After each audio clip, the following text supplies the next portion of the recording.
This was only 2 years ago. In our town, there was this one house that had been abandoned for I think about 2 decades.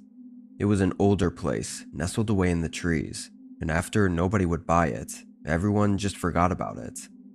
It slowly got covered up by the woods and left to rot. I was always interested in these types of places and loved to explore them. And one random afternoon I had off work, that's exactly what I did. I walked there with a small backpack and a flashlight.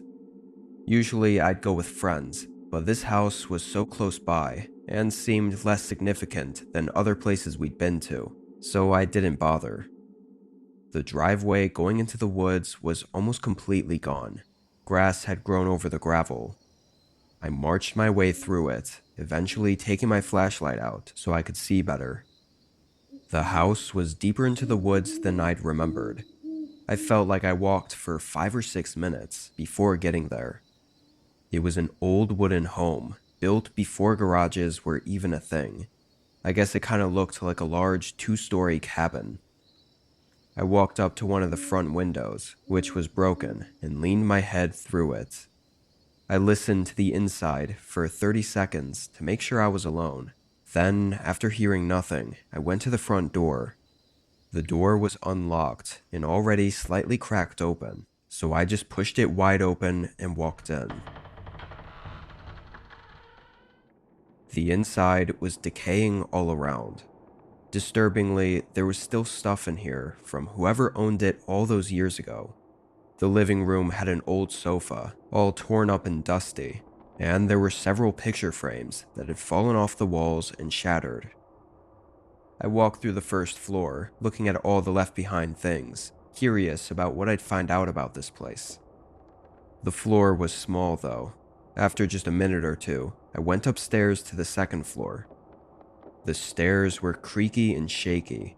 I'm surprised they hadn't caved in already. The second floor had a hallway with 2 rooms. One of the doors was open and the other was closed. I looked into the open one. The room was empty, which was strikingly different from downstairs. I stepped in and moved my flashlight all around, but was interrupted when I heard a thud below me. My heart immediately started racing. It didn't sound natural, like a noise the house would make. I hurried down the stairs and waved my flashlight all around. The house was so quiet now, and I didn't see anything moving that could have made the sound. Having that bad gut feeling though, I told myself I should just leave. Usually with my friends I explore with, we always say at the first sign of anything sketchy, we leave. Being alone, I definitely wasn't staying. I quickly walked down the hallway, still moving my flashlight all around. But when I got to the front of the house, the door was shut. I had left it wide open. I hurried up to it and pulled the handle, but it didn't move. It was locked or bolted closed on the outside. I immediately started to panic, knowing someone else had to be here with me and just locked me in. I ran over to the broken window and jumped out. I didn't see anyone as I sprinted into the woods, turning my flashlight off and staying off of the path. My heart was still racing as I walked between the trees, but then a light came from ahead. I was confused and moved behind a tree. It was a red and blue light flickering at the end of the driveway. There were 2 cop cars cutting through the thick grass and driving toward the abandoned house. They passed by me, rushing to the front of the home as I remained hidden. Something in me knew that they weren't there for me. I watched for a minute, then ran out of the woods and back home. I don't know who else was there, or why the police were rushing toward the house. I tried to find out more information on it in the coming weeks, but never found anything released to the public. Whatever was going on in there, or whoever was in there, must have been pretty bad. I'm lucky to be here right now.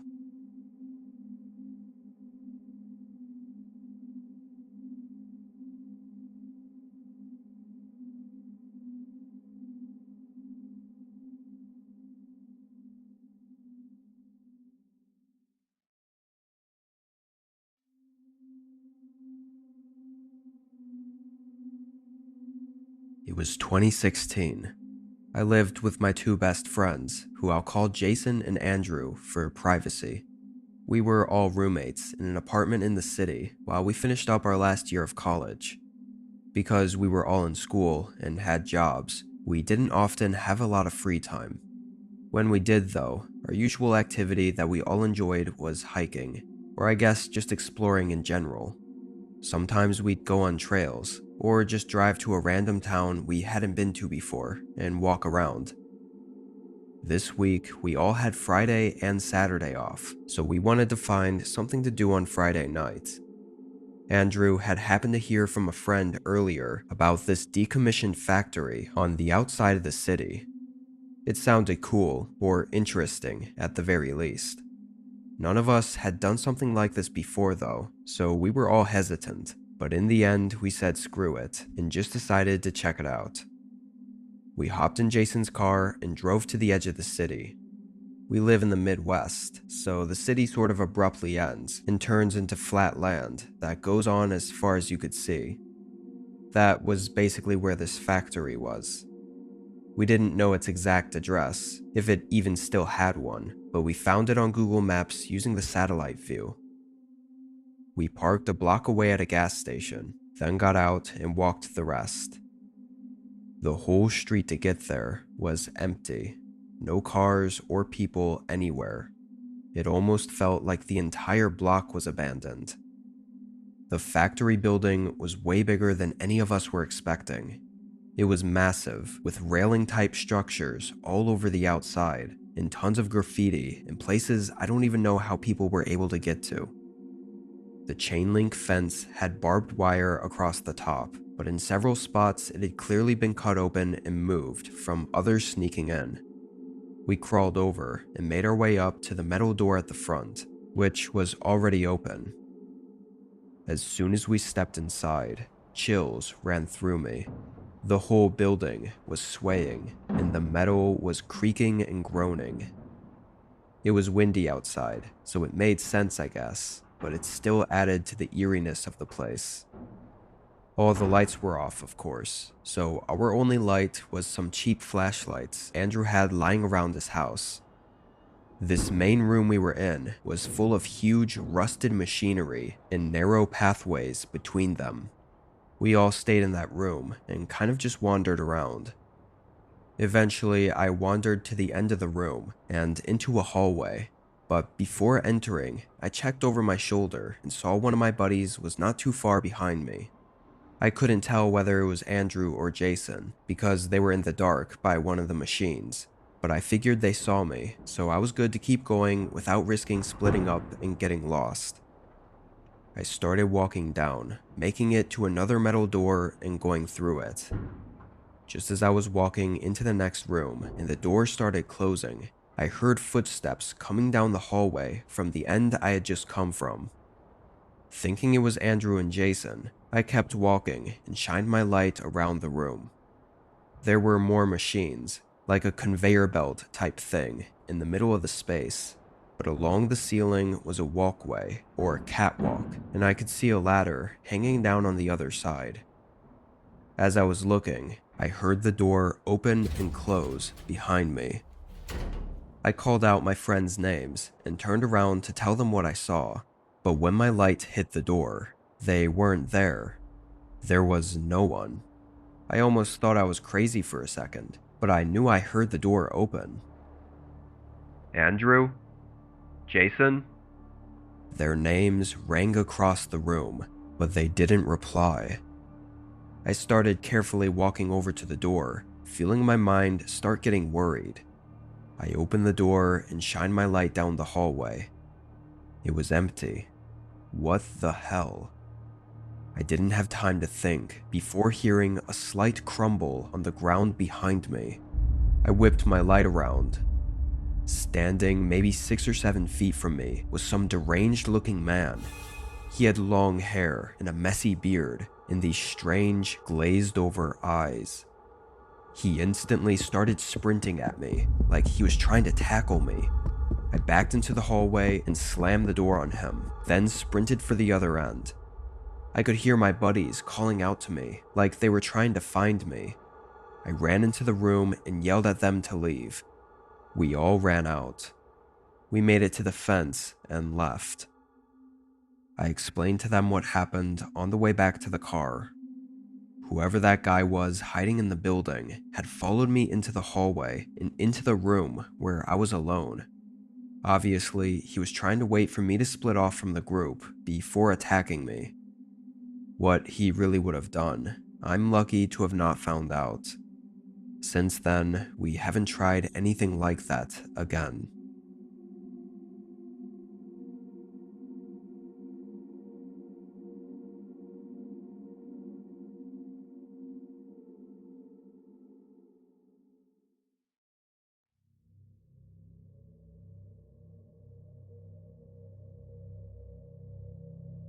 This was nearly 5 years ago from when I'm writing this. I was in high school at the time, and my best friend was a guy named Colton. We hung out most days after school and just found random places to go to hang out at. Anyway, this was right after our school let out for winter break, so we had a ton of time and nothing to do. We spent this whole day just chilling at his place and playing Xbox, but we eventually got bored. We felt like walking around or going somewhere. Now, our whole town always knew about this creepy church that sat at the end of a deserted road. It was kind of blocked out by trees since they stopped keeping up with it. It had been abandoned for as long as I'd known about it, but even though we always knew about it, it had never really come across our minds to explore it.